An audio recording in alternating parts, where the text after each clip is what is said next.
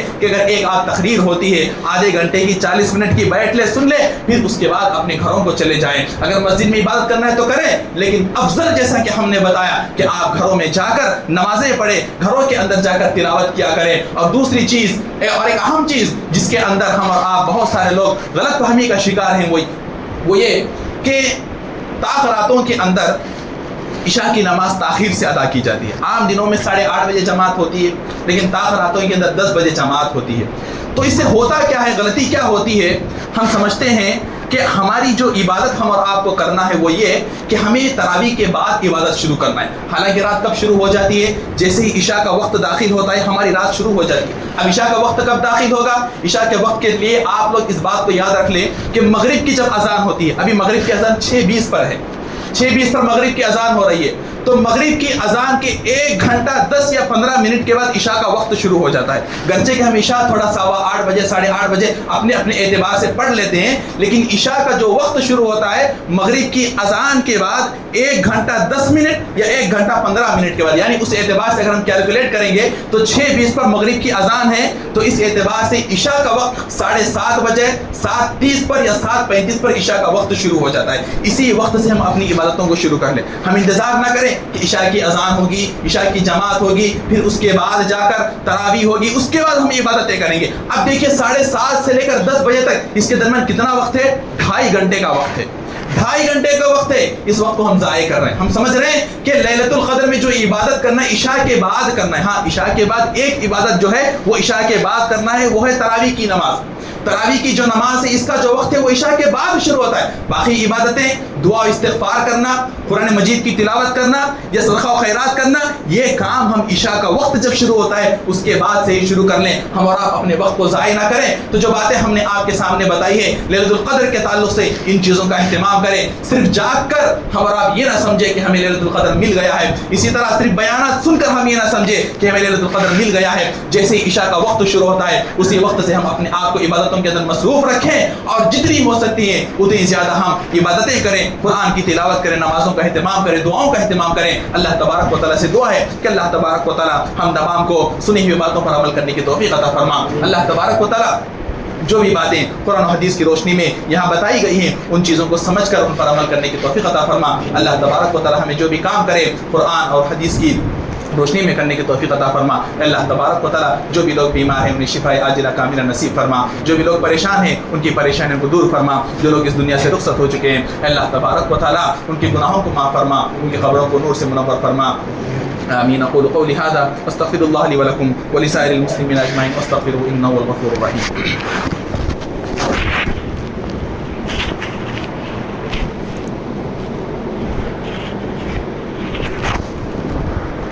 إن الحمد لله نحمده ونستعينه ونستغفره ونؤمن به ونتوكل عليه ونعوذ بالله من شرور أنفسنا ومن سيئات أعمالنا من يهده الله فلا مضل له ومن يضلل فلا هادي له وأشهد أن لا إله إلا الله وحده لا شريك له وأشهد أن محمدا عبده ورسوله أما بعد فإن خير الحديث كتاب الله وخير الهدي هدي محمد صلى الله عليه وسلم وشر الأمور محدثاتها وكل محدثة بدعة وكل بدعة ضلالة وكل ضلالة في النار أعوذ بالله من الشيطان الرجيم بسم الله الرحمن الرحيم إن الله وملائكته يصلون على النبي يا أيها الذين آمنوا صلوا عليه وسلموا تسليما اللهم صل على محمد وعلى آل محمد كما صليت على إبراهيم وعلى آل إبراهيم إنك حميد مجيد. اللهم بارك على محمد وعلى آل محمد كما باركت على إبراهيم وعلى آل إبراهيم إنك حميد مجيد.